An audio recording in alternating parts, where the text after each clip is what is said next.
फजर की नमाज के बाद मैं एक दिन गुजर रहा था, एक घर के सामने काफी लोग खड़े थे। मैंने पूछा क्या हुआ, तो कहने लगे कि फौतगी हो गई। तो मैंने कहा कि उनका कोई बेटा नजर नहीं आ रहा। कहा तीनों बेटे तबलीग पे गए हुए हैं। मैंने कहा अच्छा, माँ की फिर अचानक तबीयत खराब हुई होगी, कोई हार्ट का मसला बन गया। कहा नहीं, माँ फालिज में मुब्तला थी। मैंने कहा फिर तो बहुत ज्यादती है कि माँ फालिज में मुब्तला और तीनों बेटे तबलीग पे गए। माँ को जरूरत है और बेटा जाके पीर के दरबार पे बैठा है। गौसे आजम भी हैं तो फैज नहीं मिलेगा। पहला मुर्शिद माँ है। मैं बार्सिलोना के एयरपोर्ट पे था, तो वहां कोई अपना हम जुबान मिल जाए बैरूनी दुनिया में तो बड़ा अच्छा लगता है। तो मुझे लगा कि साथ वाले बेंच पे कोई माँ बोली बोल रहा है, तो वो इंडियन पंजाब के लोग थे। कहा कि ये हमारा दोस्त है, इसको हम अलविदा करने आए। तो मैंने पूछा कितने अरसे बाद जा रहे हो? तो वो कहने लगा 27 साल 3 माह बाद। तो मुझे दिलचस्पी पैदा हुई, तो मैंने कहा कि इतना अरसा? कहा कि बस वो आया था और ऐसा उलझा, कागजात का मसला बन गया, तो अब अल्लाह ने बेहतरी किया तो अब जा रहा हूँ। जब आया था उन फवाने शबाब था और अब तो बुढ़ापा उतर रहा है।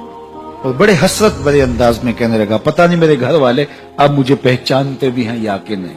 27 साल 3 माह बाद जा रहा हूँ, पता नहीं मेरे घर वाले अब मुझे पहचानते भी हैं या नहीं। मैंने कहा और कोई पहचाने या ना पहचाने, माँ कदमों की आहट से पहचान लेगी। ये मेरे पुत्र के पैरों की आवाज लगती है। तो वालिदैन की खिदमत करेंगे तो सरखुरू होंगे, माँ बाप की बेअदबी करेंगे तो कभी भी आप सरखुरू नहीं होंगे। तो वालिदैन की रिजा को अल्लाह की रिजा समझो। रिजाउल्लाह फी रिजाउल वालिद व सखतुल्लाह फी सखतिल वालिद। वालिदैन की रिजा में अल्लाह की रिजा छुपी है और वालिदैन की नाराजगी में अल्लाह की नाराजगी छुपी है। ये तुम्हारे लिए दीन है। नवाफिल पढ़े जा रहे हैं, लेकिन माँ बाप को जरूरत है तो उनकी खिदमत नहीं कर रहे। अल्लाह को वो नवाफिल कबूल नहीं है।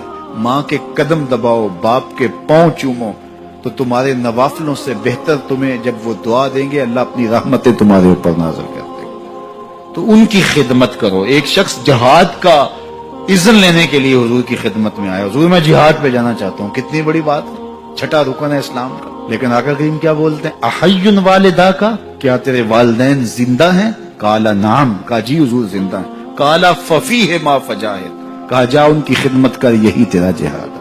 तो खुश नसीब वो हैं जो अपने माँ बाप की इज्जत करते हैं, उनके सामने अपने बाजू सुकेड़ के रखते हैं, उनके मामलात में, तर्ज जिंदगी में, उनके अंदाजे मुआशरत में खुश रहते हैं और उन्हें राहत, आसानी और उनके लिए मोहब्बतें बिछाते हैं। तो अल्लाह ताला उनके लिए आसानियां पैदा करता है, रहमतें पैदा करता है। और अगर वालिदैन फौत हो गए हैं, इंतकाल कर गए हैं, तो आप कहें कि ये बातें हमने पहले सुनी होती तो बड़ा फायदा होता। अब तो वालिदैन इस दुनिया से जा चुके हैं, तो अब हम उनकी खिदमत कैसे कर सकते हैं? उनके लिए दुआ करें, उनकी रूह भी आपसे राजी हो जाए। उनके लिए जुमअतुल मुबारक के दिन सूरह यासीन पढ़े जाके उनकी कब्र पे, तो उनकी भी मग़फ़िरत हो जाएगी, आपकी भी मग़फ़िरत हो जाएगी। ये वालिदैन के साथ उसने सलूक का नतीजा है। वालिदैन की रिजा जोई हमेशा मलहूज रखो। जो खुश नसीब अपने वालिदैन को राजी रखे हुए हैं उन्हें मुबारक देता हूँ। और अगर बदकिस्मती से मेरे सुनने वालों, दोस्तों में, पीर भाइयों में, मिलने वालों में किसी के माँ बाप नाराज हैं, तो वो देर न करे, बहुत जल्द उनको राजी कर ले।